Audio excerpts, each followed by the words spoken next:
amigos, and welcome to Inside the UPSL on TV Max and on TVEmax.com. You can also follow us on all of our social media platforms on Instagram, Facebook, and on Twitter. That is at UPSL Soccer. I am your host, Alex Naveja, and with me tonight is Dennis Pope. What's up? Hey, it's good to see you, Dennis. You too, it's a two-man crew tonight. We're going to get it done tonight. Yeah, man. Just you and me. Let's do it. Let's do it. As we're here every Thursday night to bring you guys the fastest growing pro development soccer league, the UPSL.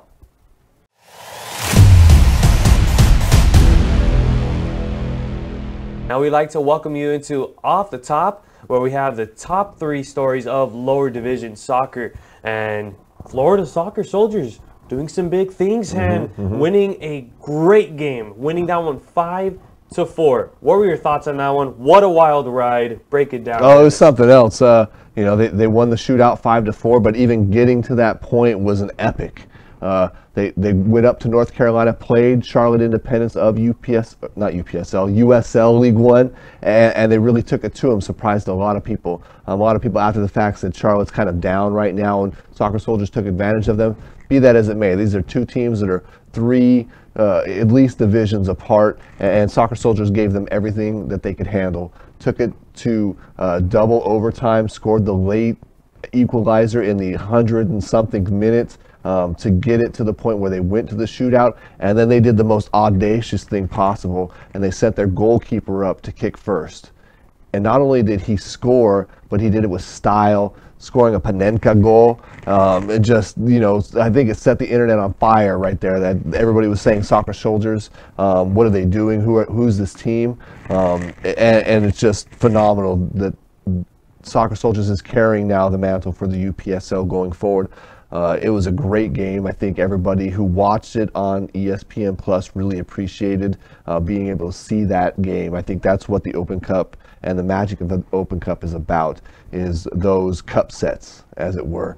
Seeing the lower division teams rise up and beat the higher division teams and showing them there's great players all over the country. And I think this is probably the latest example of that. Did you expect this type of ending to occur? Talking to both the coach and players from Soccer Soldiers this last week, they have total belief in victory this past weekend. You know, they are 100% committed to this Open Cup run, and I think they're going to give it every ounce of blood and sweat they have possible to do great things for the club. What that means going forward here in a couple weeks and what that matchup is next for them kind of remains to be seen at this point. But this victory, I think they expected it. More people should have expected it.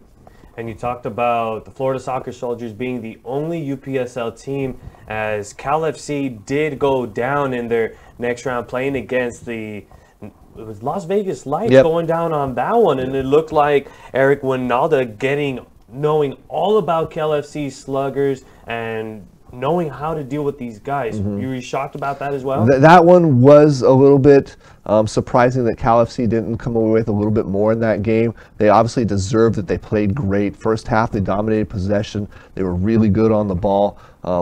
Las Vegas Lights just had that final touch a couple times to put it in the back of the net. But it did seem in the second half like Eric Winalda did know what he was up against, did know to expect out of some of these players like Danny Barrera and Richie Menjivar, guys he's coached before. So he knows their strengths and their weaknesses and how to attack them and what to do in certain situations. And I think he took that expertise into full effect. Las Vegas Lights playing in their first Open Cup with Winalda as coach, you know, that's a good showing for them. It looks like Winalda did his homework, did his research, knew exactly what to expect against Cal FC. They even started a 21-year-old goalkeeper, the Lights did. So whatever Winalda's doing right now, it's working. They're moving up the ranks in USL. They're doing really well. So I think even from Cal FC's perspective, this was going to be a tough match. But phenomenal that this sort of thing can happen. Cal FC, a team that was once coached by Eric Winalda way back in 2012, still hanging around, still available, still competing in the U.S. Open Cup, meeting up against the team that Winalda now coaches. It's just sort of a time warpy. It's a great story. I think it's really cool. So now Las Vegas Lights will be advancing in the U.S. Open Cup, but now we still are accepting applications for the fall season, and surprisingly enough, the Atlantic Division the Atlanta Caribbean, they are going to have their very first fall season coming right up. Is that going to change anything as far as this fall season coming up? Well, for them, it's going to be huge. I think having a fall season in Atlanta in the Caribbean Division is going to change the scope of what they're doing there. This is just their second spring season overall, and this season has been a success that toppled their first season. And to add the option for teams to be playing in a fall season in that division, I think is just going to expand those clubs, expand what they're doing in terms of their programs, and we're going to see a lot of development coming out of the Atlanta Caribbean Division. It's a mouthful, Atlanta Caribbean Division. It really is. I'd say. But you're going to start seeing, really, really good players popping out of there because of the ability now to be playing year-round. If they're having to take that break and take a step down and play in Sunday League or do something different to maintain fitness and not competing at a high level like they are in the UPSL, that takes away from player development. To be able to do this now year-round and provide that fall-winter schedule season in addition to the spring and summer season, you're going to have teams that are focused year-round on player development, on getting better each and every season. You can win a trophy twice a year. All these things that kind of compound what the league is now doing for the clubs, I think will lead to better development amongst the clubs and the teams. So it's like putting perhaps a division on muscle builders here. They're going to start really beefing up what their program is and what they're doing in terms of their training and development and everything. So this is a real shot in the arm for the Atlanta Caribbean Division to be able to play in the fall. You're saying they're going to give a muscle milk? Some sort of, something to get bigger, something legal, of course, to kind of, some, muscle max, okay. Something, but this is like a big time, boost, for this league to be able to do this year round. I think they're going to find themselves in a situation where instead of being a part-time club and having part-time players, you're going to have players committed to the team, to the program, and really start to see the benefits of that. Having career guys come in and spend their entire adult soccer career with a club and be able to perpetuate that to kids and create a community around your club there, because it's running year round. It's not just something you guys do during the summer. Right. You know what I mean? It's a lifestyle becomes at that point, and it's going to change everything for them. You know what, talking about that muscle boost and all that, maybe I also want to sign up. That's the goal for me right now. I want to try to pump up. That. Trying to do something like that, David. So we'll see what happens in the summer. Got to build up for the summer. But the application deadline is July 7th. Do not forget to apply for those of you interested. As we're going to go ahead and step aside and hear from our sponsors. Fans, do not forget to follow us. Even comment your questions down below on the video. You can follow us on Facebook, Instagram, and on Twitter. That is at UPSL Soccer.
Welcome back to Inside the UPSL, presented by TV Emax.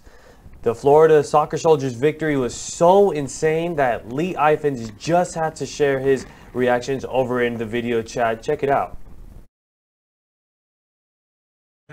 Yeah, it was a really good fun to do a watch party for the game last night. We had a feeling that Florida Soccer Soldiers would give a really good account of themselves. And I think we all wanted them to win, but as the game unfolded, you know, it went backwards and forwards. Charlotte were a really good team. But then when it went to the penalty shootout, the watch party environment was a very good thing to be in the middle of. You know, we had a few of the Florida Soccer Soldiers, some of the under-23 team, come down and watch the game with us. We put out on social media that we were watching it. And yeah, it got a little bit rowdy, which is the way it's supposed to be for a soccer game towards the end. And then when Bryant Martin, the goalkeeper for the Florida Soccer Soldiers, saved that decisive penalty, the place kind of erupted. Yeah, it was a really cool experience, definitely. The Florida Soccer Soldiers made a great job of that game. It wasn't an easy task. It's a long way to go.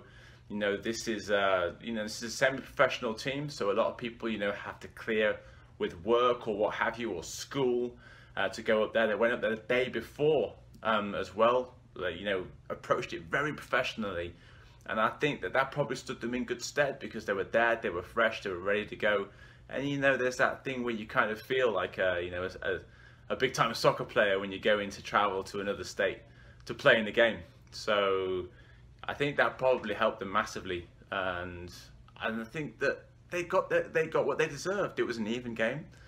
For the game to end 2-2 and go to penalties was a fair reflection of that. And in penalties, anything can happen.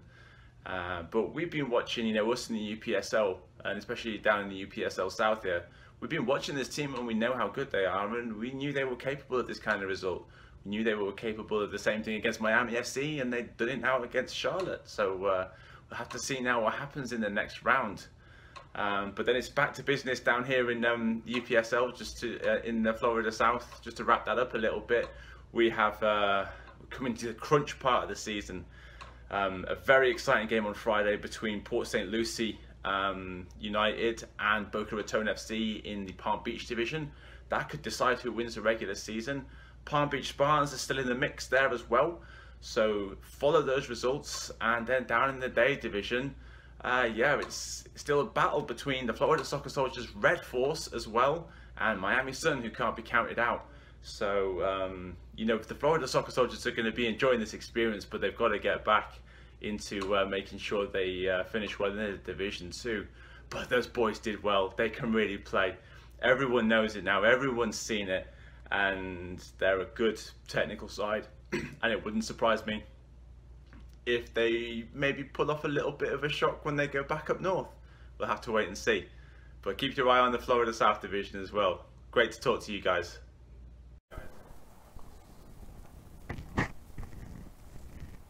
Dennis, before we even discuss anything, I want to thank Lee Ifans, the correspondent for Florida, for his report. And he said it just right. This was a big game. Florida Soccer Soldiers, they got it done, and you mentioned it just right. They played against a USL team, and this was a huge challenge, and a lot of people didn't think that they were going to come out with the victory, but they come out with the upset. They came up, as you mentioned before, the cup set, but they came out and they got the victory. They got the dub. Yep, it's a massive thing for them, certainly as a club, and for the league as a UPSL. We love to see the teams advance in the U.S. Open Cup, and to get to the third round is definitely a major credit to the club. Lee Ifans is great. He was at a watch party for the game last night. Didn't travel to Charlotte, was at a watch party, set it up at a bar, restaurant. And as the game went on, people started texting each other, hey, you got to get down here, watch this game. The crowd swelled from like 20 initially to, he said, nearly 100 people, you know, by the end. And so, you know, it doesn't take much, right? Just a little bit of excitement, some good soccer, you know, to make some magic happen. And I think this is definitely proof of that. I think this was an awesome experience for everybody involved, and we really look forward to seeing Soccer Soldiers who they match up against next. And, you know, we also talk about in previous episodes where the viewership in Florida is very strong as well. So can you imagine what it was like watching and for the Florida natives to watch and support their Florida Soccer Soldiers? Yeah, I'm sure the viewership for it was great on ESPN Plus. I think everybody sort of tuned in midweek to know that this game was on. The Soccer Soldiers was the team to watch in Florida, so I think it probably drew quite well. And I mean, for it being a midweek game, as you mentioned, for people to come into the bar on a Tuesday, Right. you know how bars could be a little dead on a weekday, but It is Miami though, right? So different totally different thing. I mean, you know how Miami could be, and that's great support. I Yeah, would definitely yeah. say, and To have a watch party for a UPSL team organized locally, I think that speaks volumes about where the league is, where the clubs are, and what can be next. So it's really special. And the one thing that I really liked that you mentioned, Dennis, on off the top, was you mentioned this is a UPSL team, and the fact that they beat a USL team, people are very much going to be curious about Florida Soccer Soldiers, and now they're going to be curious about the UPSL and say, if the Florida Soccer Soldiers beat a USL team now, I wonder what other teams they have that is very much talented, and that's going to be the recognition that the league's going to receive. That's a natural thought to have and question to ask, and I think these sort of events throughout the league's history have drawn people into the league. So every time this has been happening now since 2015-16, teams have been advancing from the UPSL into the third round, into the fourth round of US Open Cup, and every single time the league gets a little bit bigger. Eyeballs get a little bit more. So to do this season and bring this attention to UPSL Florida, I think is massive for that division down there and everybody who plays down there. The support for them down there is crazy. It's got from the other UPSL teams. It's got to be nuts. So keep doing it, man. Keep doing it, Soldiers. Keep hitting it, Valentin Sabella. Keep scoring goals and making this happen for you guys. I think this is really cool. William Stamatis. They have some really great players down there. So, since they are the only UPSL team that's left in the U.S. Open Cup, you can imagine that the rest of the league of the UPSL would be rooting these. Oh, at this point, the entire league is behind Soccer Soldiers. They're, the last best chance the league has for representation. So, if you're not behind the Soccer Soldiers at this point, now's the time.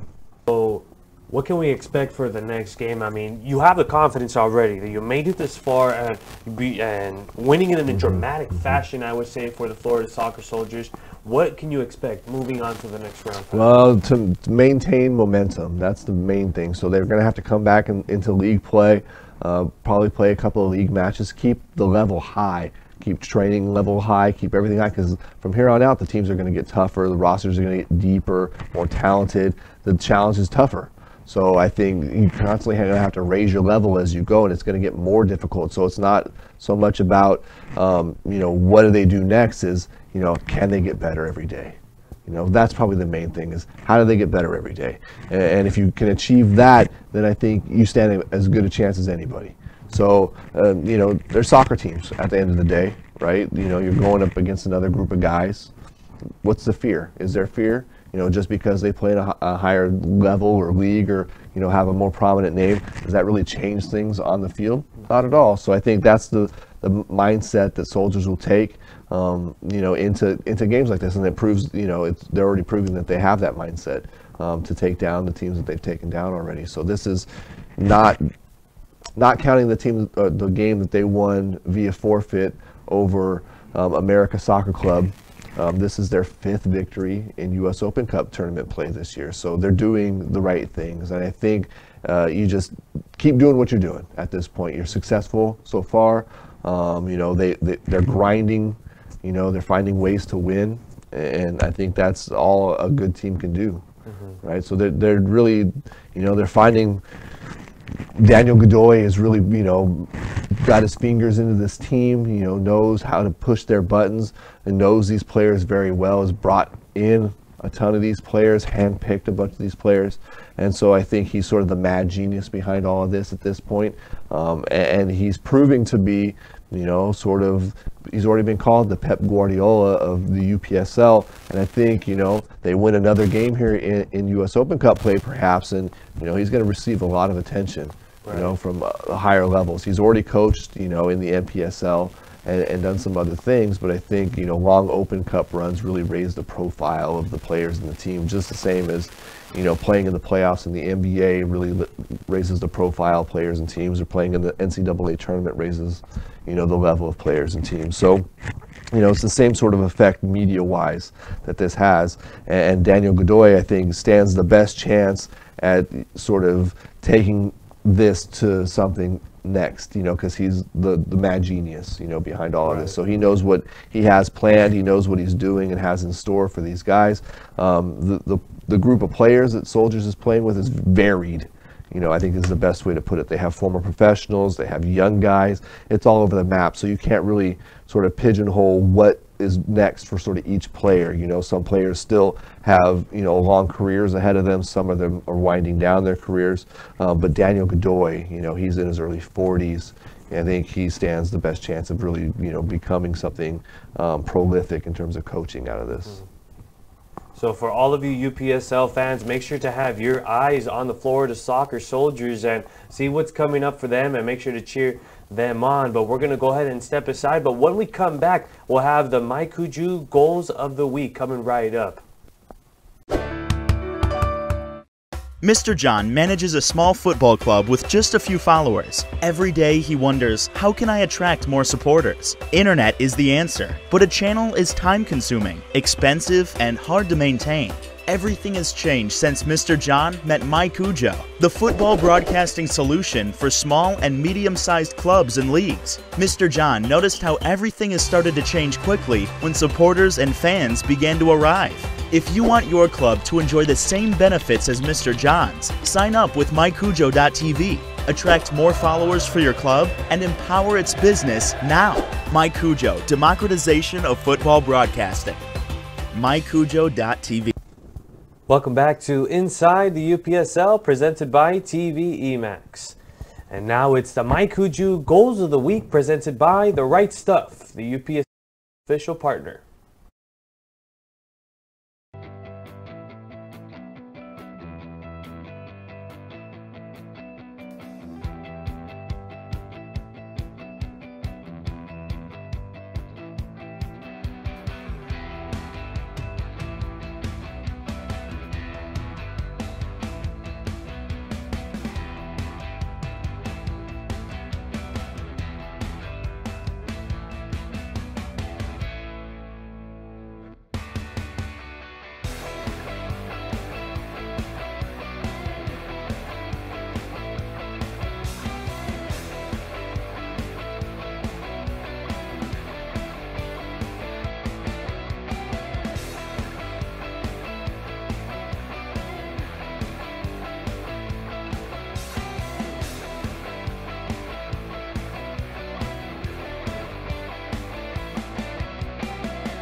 And those are the candidates for the Maikuju Goals of the Week. And Dennis, week in and week out, these goals are just getting harder and harder to even really choose one. But all of them are great candidates this week, and all of them just have like that one thing that makes them very unique between all the other ones. Yeah, some special goals again this week. Really, really cool goals.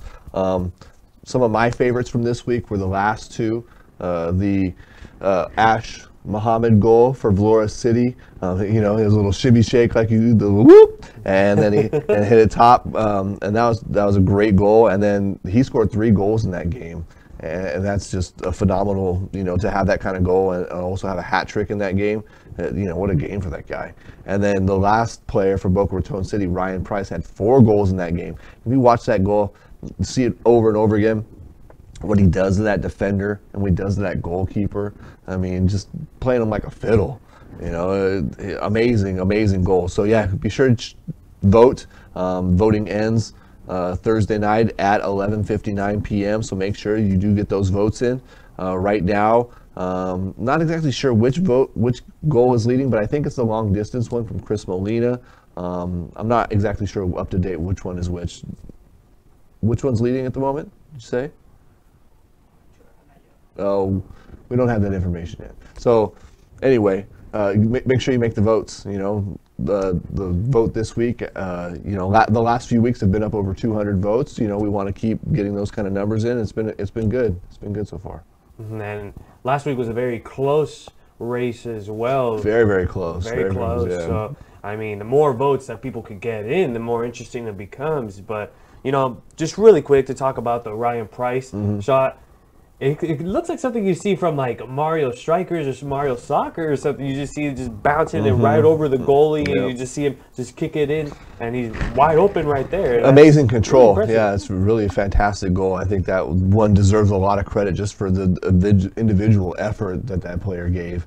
To play it and play it up twice, and play keepy-uppy like that, and just phenomenal stuff from Boca Raton overall and Ryan Price. A really, really cool goal.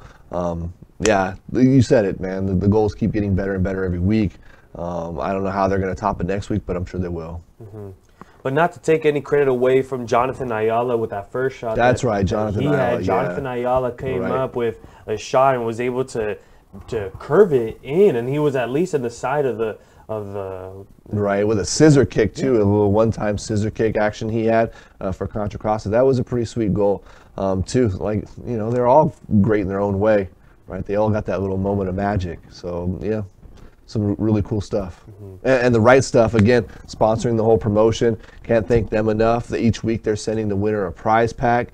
And then, of course, there's going to be the end of the season prize for the Goal of the Year winner and all that, too. But every week, the winner gets a prize pack from the Right Stuff that includes, plenty of product from the Right Stuff. And, they're the official hydration partner of the UPSL. So you're getting some really cool stuff.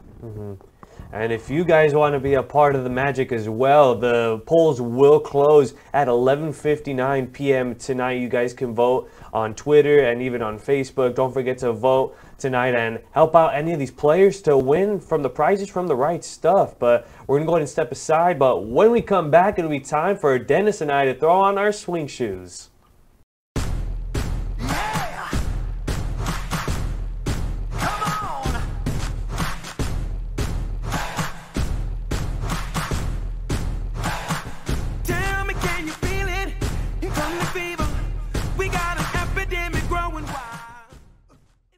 Welcome back to Inside the UPSL, presented by TV Emax. And it's time to make our way to the East Coast swing as we talk about the pressing topics across the UPSL East. We'll first start off in Florida as the PSL United SC and Palm Beach Spartans are tied with 19 points. What's next for the Pro Premier Florida Palm Broward Division co-leaders? Yeah, the competition in the Broward Division has been the tightest of any of the Florida divisions this year. There's 3 teams up there, but right now PSL United and Palm Beach Spartans, they're tied with 19 points with just a couple of games left in the regular season. And the really cool thing is PSL United plays Boca Raton, which is a 3rd place team with 18 points this weekend. So there could still be some shake-up there. But I think right now PSL United really getting those Mike Cujo views. They're really cranking out, sponsorship opportunities for their club, with their massive viewership numbers, and they're performing, for the cameras too. So I think, they've had a phenomenal spring season. I don't think anybody really expected this out of PSL United at the moment. Palm Beach Spartans, a little bit more affluent club. I think people were expecting good things from them. Maybe this is a step ahead of where they were supposed to be, but at the same time, these teams are going to be in that playoff chase, and I think either way, it's going to be exciting. So I think both PSL United and their game with Boca Raton is going to be massive this week, and then coming down the stretch, whoever Palm Beach Spartans plays is in for a tough one because they're going to be fighting for that top spot. Maybe another bar promotion there to get a lot of people to watch? Yeah, I think that's a good idea. I think My Cujo is providing that opportunity to get your game up on the big screen wherever you want it, right? So if you want it at home, if you want it on your garage, if you have the capability to put it up, My Cujo will let that team, film that game. So. And of course, like we mentioned before, Florida just has that capability of being able to have a very big viewership and just having a lot of people watch a lot of these games over in Florida. It's a hotbed for UPSL, that's for sure. Yeah, people are loving it down there. So now let's shift over to the Southeast with Charleston United SC getting another Charleston Derby victory. So what's that going to mean as far as... That's tough for Low Country United for sure to have lost both games to Charleston United in the Derby Charleston this season. Where do they go from here after losing both those games? Charleston United was a team that came in, this was their first spring season, and to come in and dominate the city and the Derby like that, it's got to be disheartening for Low Country. Low Country is prideful. Alan Bahadori is a great steward for his club and what Low Country means to that community. He's going to definitely take this game, take this result, and try and change things, do something differently, to try and make a difference here coming up this next season, because he won't sit back and let this stand for sure.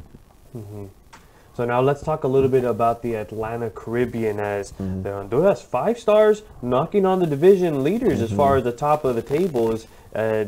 Will this be a change for the division?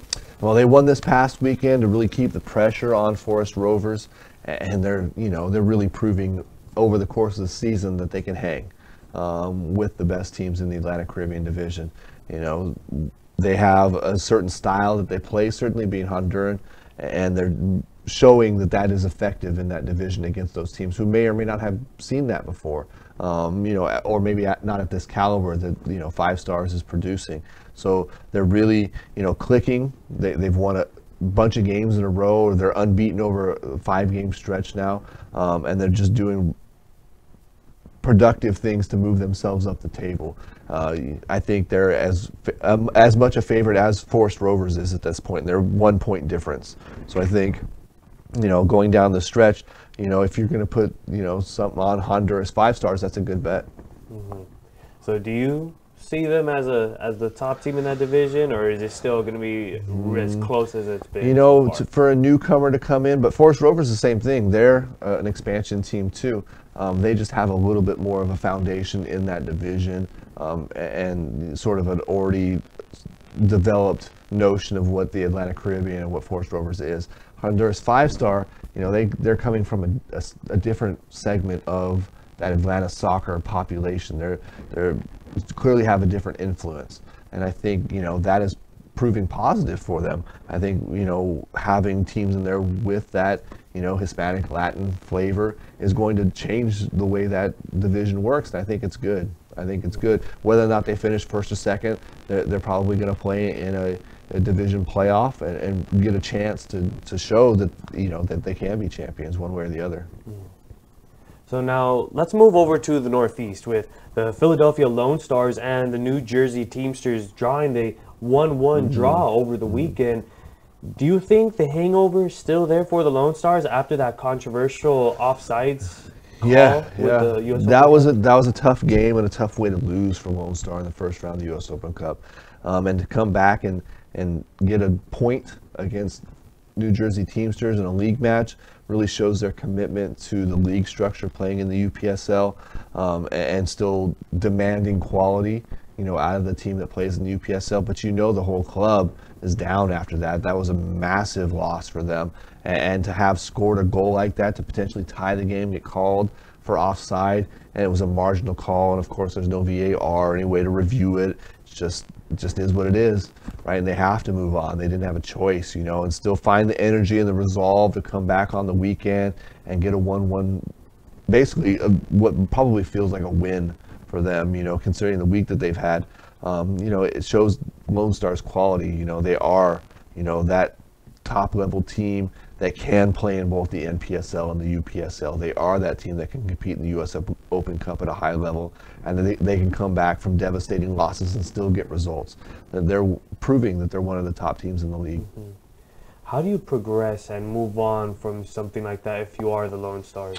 You know, that's a tough question. You know, what do you take from a victory that you think may or may not be valid? You know, how do you compartmentalize that and sort of see value in what just happened, other than, you know, reminding yourselves that it's the club's job and the player's job to act with class, no matter what the result is, you know, and prove that the club can do that, prove that the club can step up in times of difficulty and still, you know, be respectable and be respectful. Now let's make our way over to the Midwest with the Vlora FC off to a surprising 2-0 start in the North Division. But was that excellent goal from Ashara Mohammed a sign of things to come? For him, I think it's a definite warning sign to the rest of the division that says, hey man, I can score goals in this division. I put up 3. I can put up highlights. You know, you got to get 1 or 2 men on me at all times to guard me, or I'm going to continue to produce goals. Vlora, second year in the UPSL. They started initially last season with the rest of the Midwest Division, and I think this season, you know, it looks like they're taking major strides. They have a guy who can pump goals in the back of the net, and that's number 1. I mean, if you got that, then you have confidence all the way back to goalkeeper. If you got a guy up front who can score dazzlers, you know, and juke guys out of their cleats, you know, and score upper 90 goals, I think that just resonates to the rest of the club, and I think they're going to feed off that. So I would really expect to see Vlora challenging in that division in a place where we thought FC Minneapolis was probably the top team in that division. You know, it could be Vlora. I mean, especially when you have a guy, like you said, that could be juking people going whoop and be moving guys left and right and be coming in with his dancing moves with his own. Definitely going to be somebody that can really establish a lot of offense on the team like that. Yeah, I think that's big for them. You know, I don't know if they had Ash Muhammad last season. I don't know, you know, where he was on the soccer map. So to have him come in and score early and often, I think that's going to change the scope of their season. All right, now the next stop is going to be over in the Central, as the playoffs look to be seated as the WACO FC, Inocentes FC, Houston FC, and Almeyda FC. Who's your pick to win? Going to be a tough decision to make between these 4, but you have to choose them. That's an excellent question. I don't know if the Central season is decided if these are the final 4 teams, but I think this is a good shout at who the final 4 teams could be. WACO FC. You know, they've had some really excellent results this season. They've had, you know, goal of the week competitors, Jorge De Leon, who we've mentioned before. He's been nominated twice, won once. And, you know, we know goal scorers change teams, so I think WACO, if they have a guy like De Leon who's scoring goals, you know, that's a good thing for them. They might be the dark horse, I think, of the 4, though, just based on the other 3 clubs. Inocentes FC, if you follow the UPSL, you know Inocentes FC. The fall season's national runner-up. They've won the Central Division back-to-back seasons. Just one of the best teams in Texas. If you don't know about them, Inocentes FC is one of the best teams in Texas. And then Houston FC, they play in the PDL, formerly the PDL, now the USL League 2. But they're a well-structured club in Houston. Got a lot of really good things going on, have an academy. You know, they're just a solid club from top down, decided to join the UPSL to try and run full season year-round. And they've produced their best season in the UPSL yet. And then the new team, the expansion team, Almeyda FC, owned by Matias Almeyda, the head coach of San Jose FC, or San Jose Earthquakes, I should say, but a legend in Mexico. And this is his academy, his first team in the UPSL. You know, they got quality guys with tons of skill. And I think, you know, these 4 teams would make an excellent Final 4 bracket in the Central Division.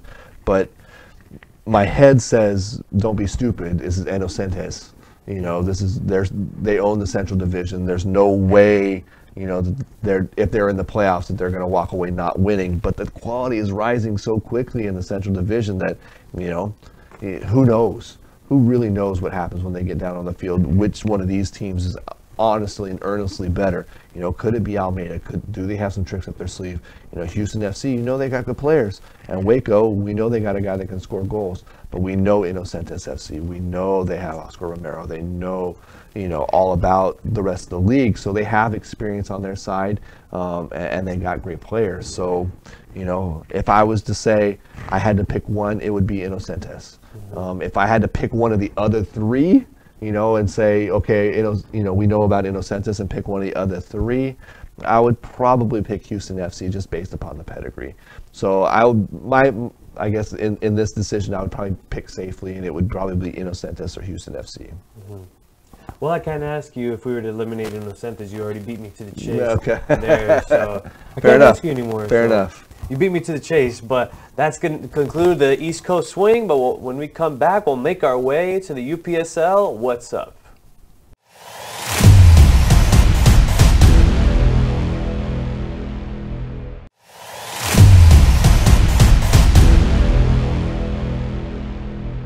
Welcome back to Inside the UPSL, presented by TV Emax. As we say, what's up, West Coast? Let's take a look at what's hot in the UPSL West Side. We'll first start off with the Southwest, as Sporting AZ FC moving to a 2-0-0 record after a 2-1 victory over MSC United. And it was much closer than last week's game. I remember you were saying that it was going to be FC Grande that was going to be up with the win. Well, that was a 2-0 victory. Not that much difference, but Sporting AZ off to another great start. I think everybody knows that they're the team to beat. We mentioned them all the offseason. Who's going to beat Sporting AZ? Who's it going to be? And so far, nobody. They scored 2 goals. Edgar Garcia for them scored a brace on each side of halftime, and they pretty much dominant in this game until the end. MSC got a goal at the end of the game to, you know, make things interesting, but it was all Sporting AZ up to that point. And they're just, you know, they're sort of a juggernaut there in the Phoenix area. They're, you know, Phoenix Rising is its own thing, and they got their own thing going, but Sporting AZ is a club that's been there. You know, they really developed themselves in that area from Mesa to Phoenix, and just a great club. I mean, the way Tim Marchesotto runs the thing, and, you know, he's brought in a great coach who brings in great players. He's got, you know, great guys on the team who hold up the standard of the team. And, you know, I think it's just a great environment for a club to grow there. And they got great branding, great colors, a great marketing guy. You know, they got everything going for them right now. And I think, you know, if they play well and stick to the plan, they're going to be right back there in the national championship hunt here at the end of the spring season. You might think I'm out of my mind, or I might think that I'm crazy, unless you already think I'm crazy already. But so I know it's very early on in the season, and they're already off to a perfect season. Do you see them remaining perfect? No, that's super hard to do. I think the season is long. I mean, their conference season is short, specifically because they play in like an 8-team conference. They're going to just play 7 games, I think, this spring. But once you get to the playoffs, it's a grind. They're going to have to play the Western Conference champion. They're going to have to play, you know, some big, heavy hitters from Southern California to get to the national championship game, and it's going to be tough. It's not going to be easy. Last spring, they made it to the national championship, which was a different format in the spring. All 8 teams were brought together, and it was you know, a big deal where you played multiple games over the weekend. Here it's sort of a natural playoff progression, and they're going to have to travel potentially. They're going to have to do things, you know, to continue to win. Not that they can't do that, but it's going to be difficult, and they're going to have to play some very difficult teams to get there. They're a great club. Anybody going undefeated is, you know, is a tough bet. Is a real tough bet. So the grind starts now early on the year, but now let's shift over to the mountain region, as San Juan FC and Utah Murciélagos are tied right now with 19 points. What's next for these clubs being tied up with a record of 6-1-1? Yeah, you know, San Juan FC, again, another great season for them to back up what they did last fall on the field. And Utah Murciélagos, an expansion team. You know, I don't think anybody expected that out of them. Really efficient season for them, really, really good. And it's just the competition there in the mountain was super, super intense this year. I don't think anybody saw Boise Cutthroat slipping to 4th. You know, that says a lot about the new teams, Gordis FC and some of the others there, you know, creating a real deep division, real deep conference there in the mountains. So, you know, there's a couple games still left to play to decide who's going to be Mountain Conference champion. But, you know, to be right there with San Juan at the end of the season, you know, kudos to Marcial Lagos. We're going to have to find out more about them as the season goes on. So it could be a surprise, or it could be a sleeper. It could be anything, any team that can slip up from the horizons and definitely make a big move. But now let's shift over to the Pacific Northwest with first preseason game coming right up, and that's on Monday, May 20th. Are you excited for this? Yeah, that's massive. I mean, that's everything to get a game up in Alaska happening, and it's this Monday night coming up. I think, you know, hopefully we can get that game on Mike Cujo, you know, praying. You know, anything that we could do to get some highlights from that game or to get a glimpse of the action up there, I think would be special. You know, they're going to play at Romig Middle School, which has a solid field there, I've been told, and they're going to try it out there for this preseason game. You know, 2 UPSL Alaska teams. Who would have ever thought, you know, this day was coming here? So big Monday night soccer up there in Alaska. It's going to be a big deal. You think we could do a round trip, go to Alaska, come back before the next inside the UPSL? You know, if we can put it together, you can call your travel agent. Maybe I'll call my people, call your people. But I think at some point we got to get up there, right? We got to bring something back. We got to show the people that this is happening.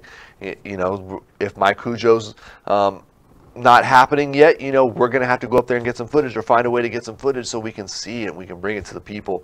You know, should we start to GoFundMe now to make inside the UPSL from Anchorage, Alaska a thing? You know, the ideas are starting to, you know, this spring season, I think, really got us amplified, and really looking forward to what's going to happen. You could put this in the crock pot as well. Maybe we could do an inside the UPSL from Alaska. That's what I'm saying, from Anchorage. That's where Alaska is, or that's where. So yeah, I mean, we want to go. It's the summertime. The weather should be okay, right? I think, you know, that being able to get up there and get a sense of what it would be like, you know, for future generations of UPSL players up there would be a special thing. I'm really looking forward to it. I know it's going to happen at some point if we stick around. We're going to get to go. It's going to happen. Yeah, let's keep our fingers crossed. Hope you guys can keep your fingers crossed as well. Do you cross your pinkies too? Yeah. What's up with that? I do it with both. Do you I've never seen that before. You never seen this? It just goes like that. I just cross it. Okay, for sure. Just, maybe you could start doing it too. It's extra luck. Extra luck. Extra luck. It's not this. It's both of them. All 4. There you go. You got the hang of it already. There you go. I feel like I'm putting up some gang signs. Let's move on.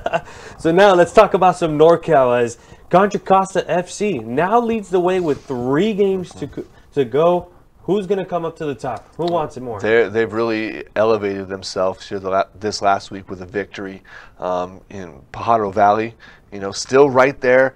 They got a tie against Jaza Redwood City to sort of not get as many points. So Contra Costa got 3 this last weekend. Pajaro Valley only got 1, so they got a 2-point advantage now.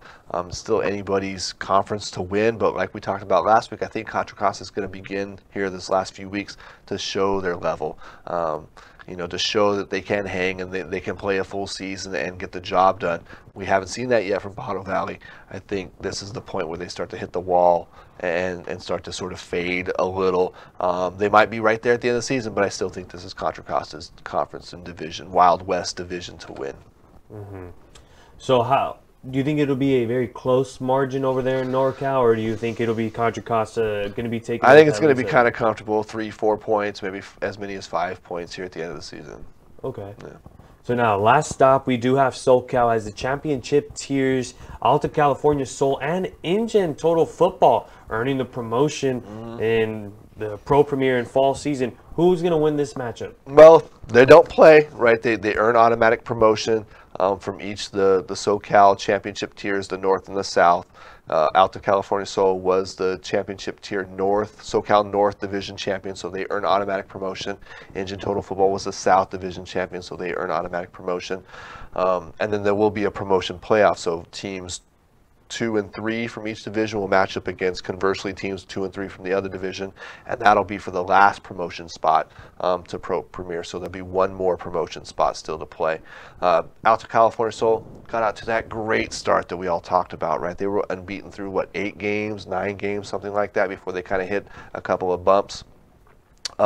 And just put together a really solid season, 11-1-1 throughout the regular season, 34 points. I think that's fantastic, right, for an expansion club. And then you look at the other side, Engine Total Football, this club that sort of came out of nowhere, another expansion team this past season, sort of just is an academy, a training club that does teams that travel to places like Europe and does different things, and they decided to join the UPSL, saw it as a good opportunity, and here they are. They're 11-2-0, got 35 points. You know, these are amazing totals for expansion clubs, and so to see these teams now get a chance to move into the Pro Premier should be pretty exciting, and speaks to the level and the caliber of teams that are joining the UPSL straight away. These are teams that are coming in and competing at a high level right away. And I think that bodes well for teams who want to join the UPSL to say, hey, we got a great club, we can do some things. And look at what those teams do, we think we can do that too. Okay. So I think this is a motivating thing for other clubs. You know, see these teams earning promotion. It's massive, massive for clubs all over the world. Promotion is massive, and to be able to see it here and see new teams come in and just, you know, bear fruit immediately is fantastic for the league. And congratulations certainly to Alta California Sol and Engine Total Football and the people that run those clubs. And, you know, I think we're going to be hearing a lot more from them for years to come too. Mm-hmm. So definitely don't sleep on any of those clubs coming up that are coming in pretty hot lately and doing some big things over there in SoCal. But that's all the time we have left, guys. We thank you so much for tuning in tonight. And of course, we want to thank Lee Ifans for his recap video of the exciting and insane game, whatever you guys want to say about the game for the Florida Soccer Soldiers. And as always, we thank Dennis Pope for being with us always here. Yep, always here. I live here. You can't get rid of me. This is your second home, and you know what? It might be a second home. It might be my first home. More than the primary home. But of course, Dennis Pope always here with us, and I was your host, Alex Naveja. We'll see you guys next week. Have a good night, everybody.